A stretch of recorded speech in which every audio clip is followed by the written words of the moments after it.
Hello, I'm Echo Eshin. I have the great pleasure of being here this afternoon with Ruben Östlund, who made a fantastic film we just watched. And we've got about half an hour just to talk, hopefully time for a couple of questions at the end. But just to sort of move into that, Ruben, is the art world the target of this film, or is it collateral damage?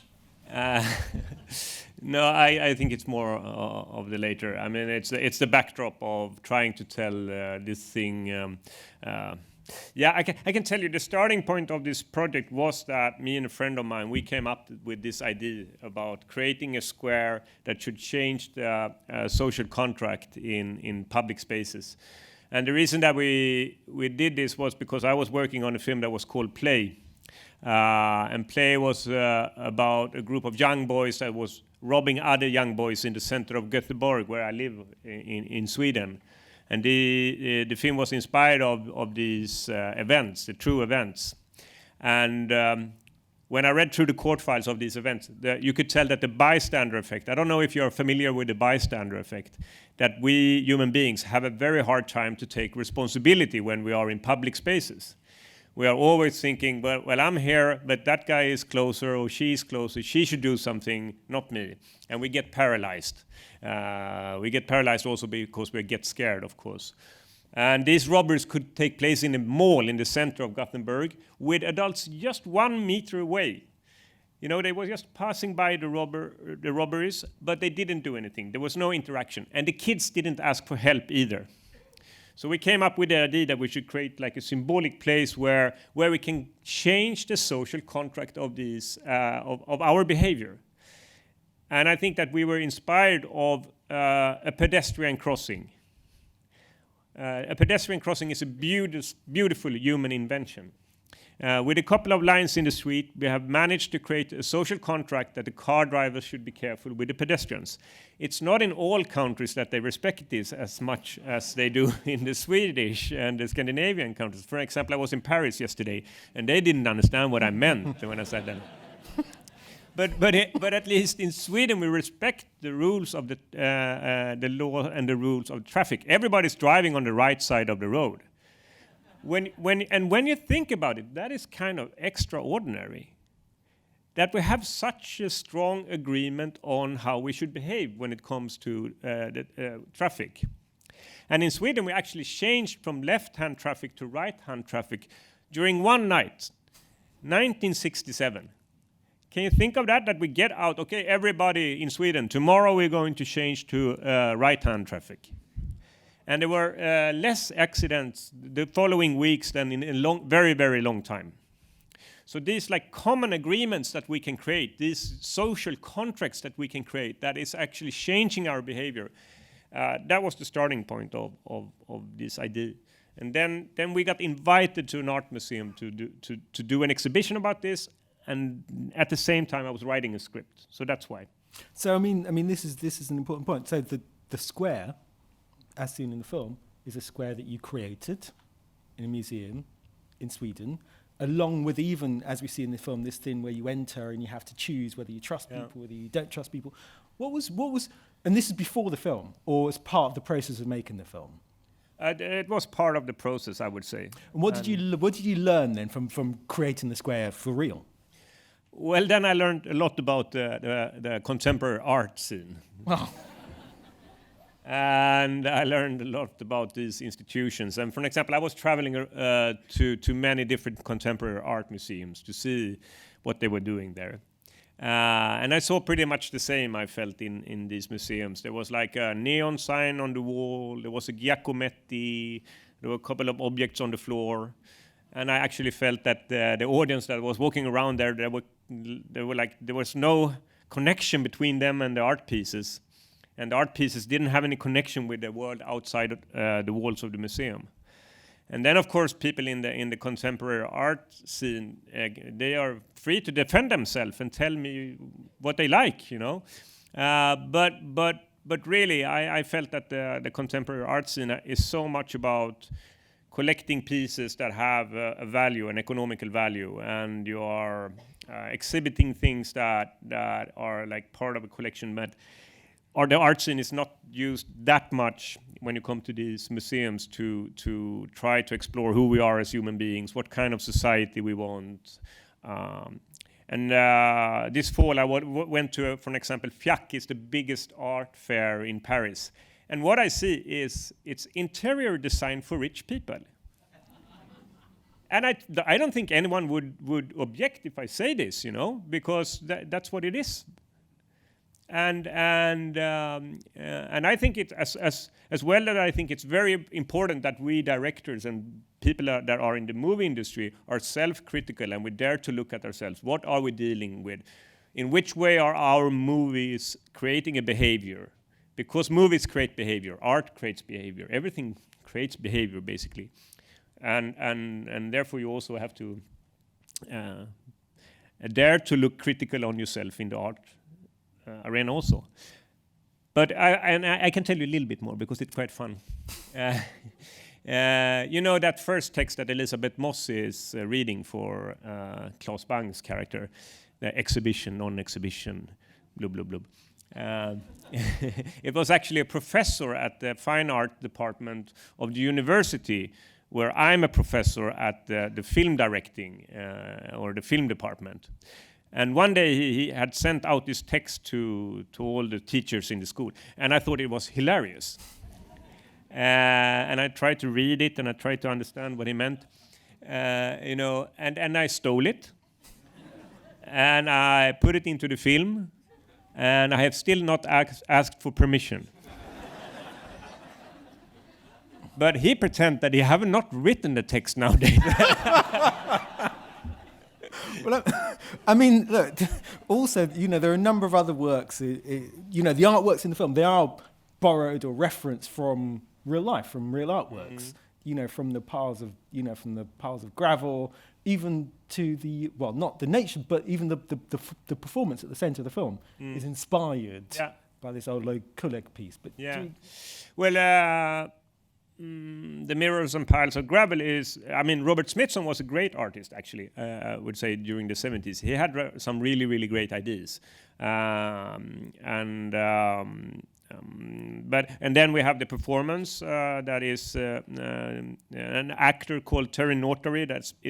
He is usually wearing a motion capture suit and doing the monkeys for the Planet of the Apes movies and Kong, Skull Island and movies like this. He's fantastic in imitating monkeys.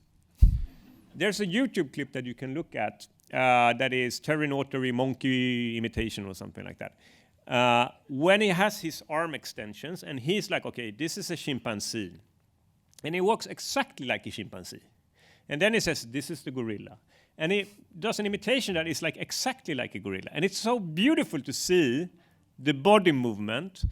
And the performance is comparable with someone that is super skillful playing with a football. It's not acting that where I feel, okay, I'm looking at this Hamlet character and I need a lot of background knowledge to know now if they're doing a good or a bad Hamlet. There's a lot of great things about that. But at the same time, when you bring acting down to a level, that even a child can say, she or he is best in doing monkey, then it's also a little scary to be an actor, But anyway, Terry Notary's character, his name is Oleg because there's a Russian performance artist that is called Oleg Kulik. And he had been doing some great performances. One he did in Stockholm where he was playing a dog. And there was a big sign next to him in the gallery where he was performing, and it said, "Beware of the dog." And people that didn't respect this, he attacked them. And it went so far that he actually bit the chief curator's daughter in the leg, so they had to call the police. And it was something about that, that he didn't let go. Now you have to stop. Now it's over. No. I'm a dog. I can't listen to what you are saying. So very inspiring, I think.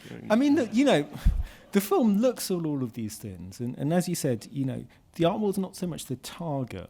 And I'm interested, how do you, there's a combination of satire, of sincerity, of trying to reach beneath the surface to the ways that people behave, conduct themselves, the language they use. You're doing a lot of things inside the film all at the same time. And so, as you say, the art world it's just a start point almost to start to consider these kind of plays of human manners almost. Sorry, what was the question? Or I mean, I think the question is, how do you approach all this stuff? Satire is sometimes quite a cynical form. Are we approaching the subject matter of the film out of cynicism or out of sincerity? Are you trying? Where are you trying to get to? I almost never think that cynicism is a good word, really. So I would not consider that that's my approach. But I think that I have been very interested in sociology, because I think sociology is a very beautiful topic. Because it dares to look at human being when we fail. And it doesn't put guilt on the individual when the individual fail.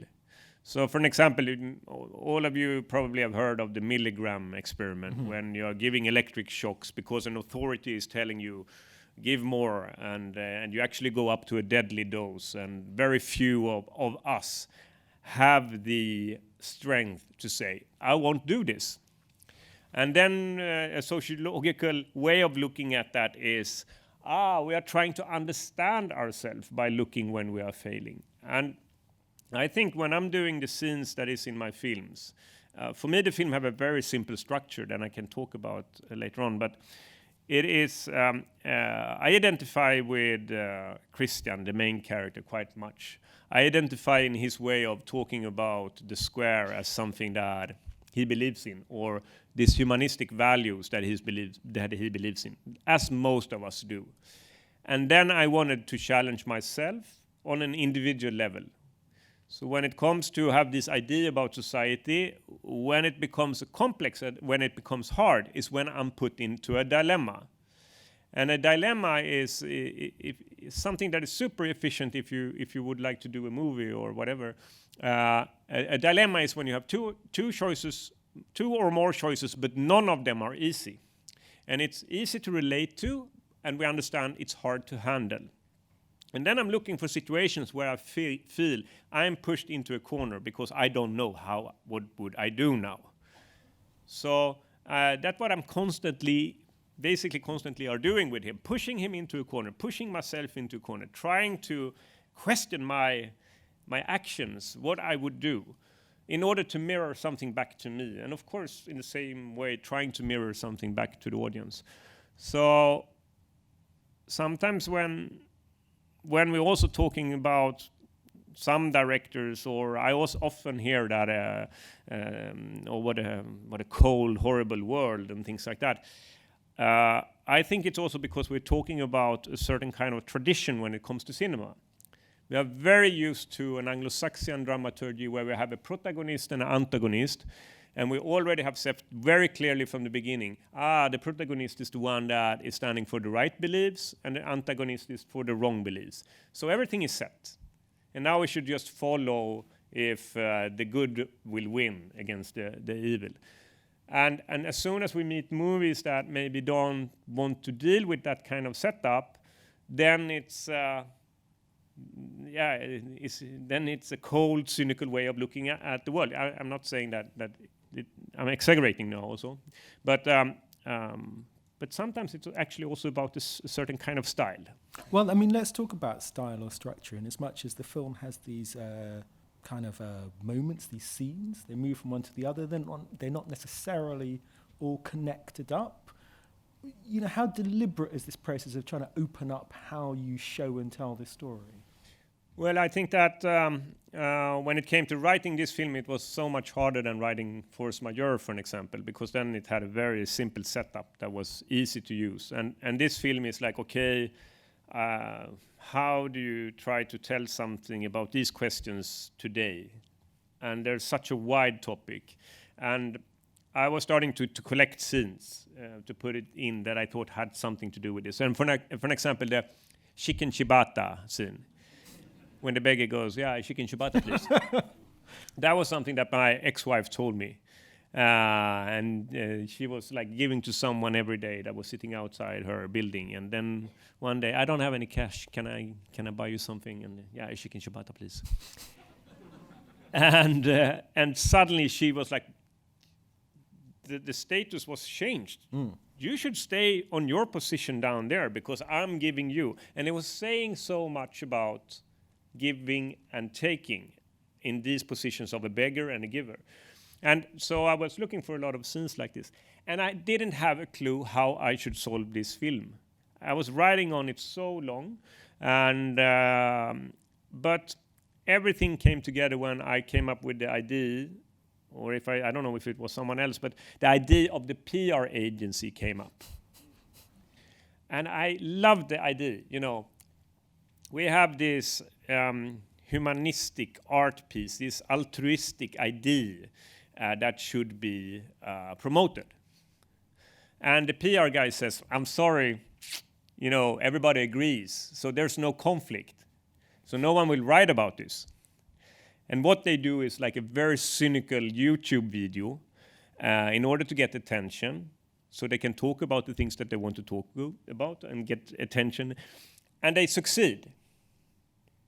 And for me, it was like pointing out the media climate that we are dealing with today. That, and if, for example, if you are a politician, if you don't have a very radical way of talking and very radical rhetorics, you will not get any exposure.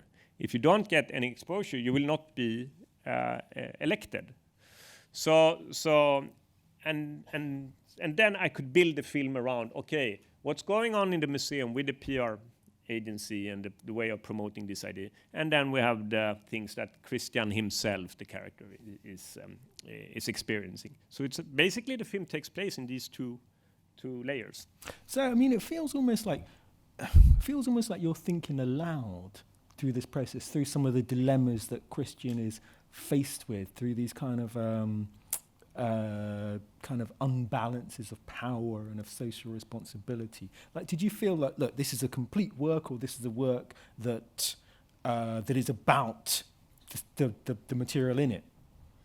I didn't understand again. Sorry. I guess. I mean, it felt like the kind of expanded structure you give to the film is a way also of thinking aloud.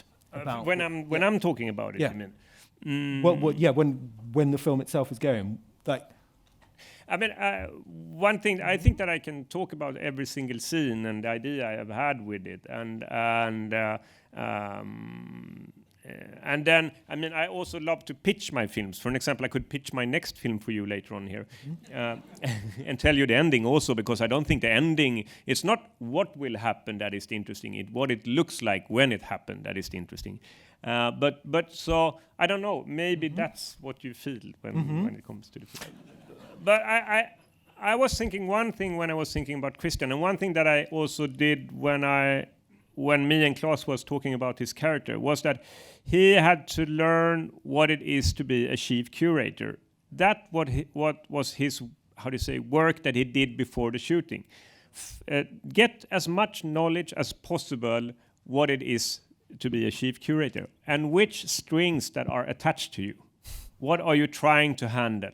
Like the freedom of speech, the donators, the reputation of the museum. In which way does that make you behave and think in a different situation?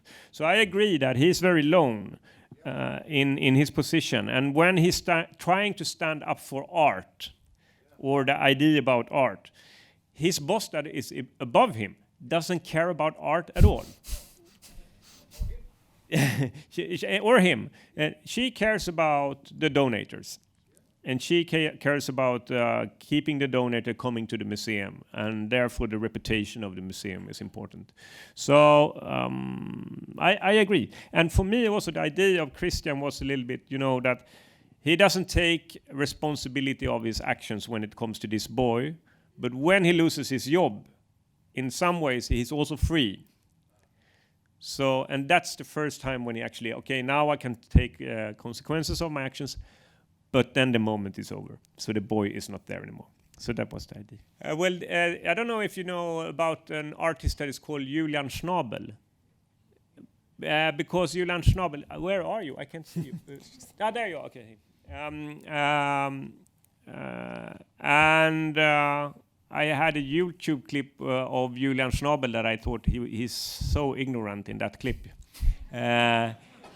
He's at Art Basel somewhere, and I met Dominic West and Elisabeth here in London when I was promoting Force Majeure.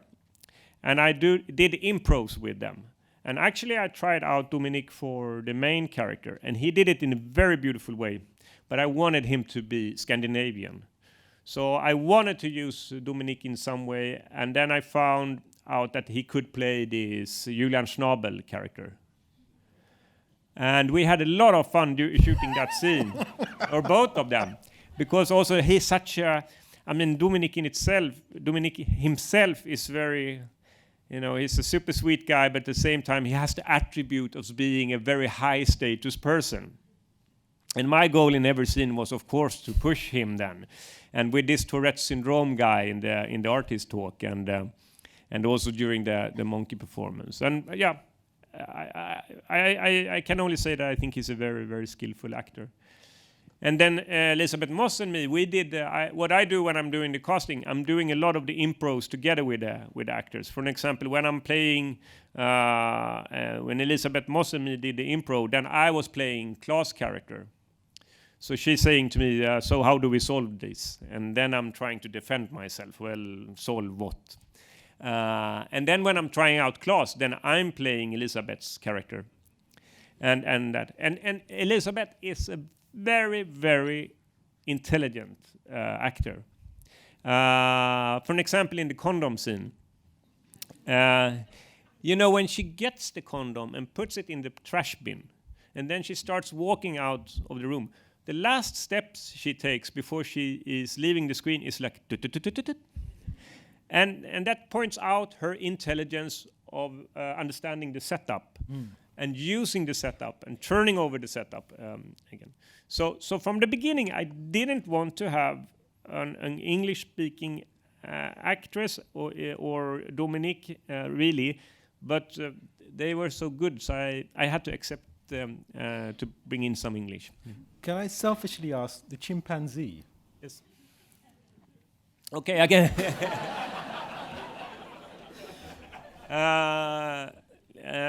Okay, I will be complete transparent now for the first time, because it's always nice when people are starting to think that the chimpanzee is a metaphor for things, But the thing was, me and the producer, Eric, that I've been working with for all my feature films, and we have the production company together that we are doing the films on.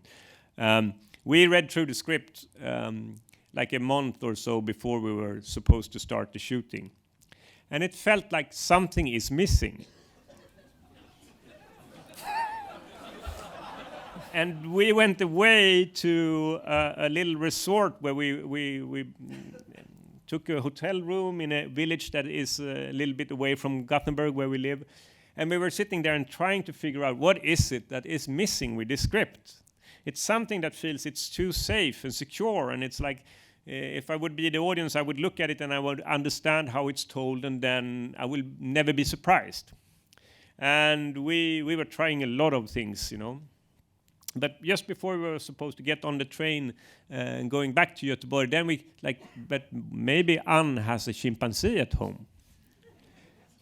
And we fell in love with that idea immediately, both of us.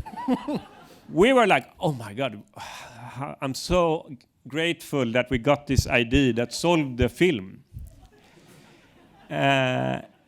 Because I think it's very often when you watch a film, you understand how it's told. And then as an audience, I get a little bit too relaxed. I'm okay. Now we should see what the director does with this setup. But then my idea was at least that when the chimpanzee comes into Anne's apartment, and then we are changing the contract with the audience of in which way this film should be told. And after that, anything can happen after that. So it was really a way of messing in things up a little bit. I think that the baby, when we were going and checking locations at different PR agencies in Gothenburg for the shooting, then the set designer, she just had a newborn baby. And she was walking around with this baby in one of these babysitters. And when we were looking at these environments, and suddenly she was the baby was standing there in this very, this slick designed environment. It was just some contrast to it that was appealing. And I think it's often very hard to create dialogue that you really are listening to. Very often when there's a dialogue in a film, I'm like trying to look at the situation and what's happening with status and things like that, but I don't really listen to the dialogue. At least that happens for me. And if you add a distraction to a dialogue, then the idea was to also make us listen more to the dialogue. So if the baby is like interrupting them and screaming at a certain point, and we have to wait. And then when you start talking again, what the characters are saying then is going to be interesting. And but I also love the idea, these PR agencies, when you have these account managers that are into their third marriage, I don't know. And they have a young wife at home that also have a career, in Sweden at least now, and then they have to take care of this little baby and bring them to the meetings. I thought it was funny. On that note, we have to finish, unfortunately, but please join me in thanking Ruben Östlund.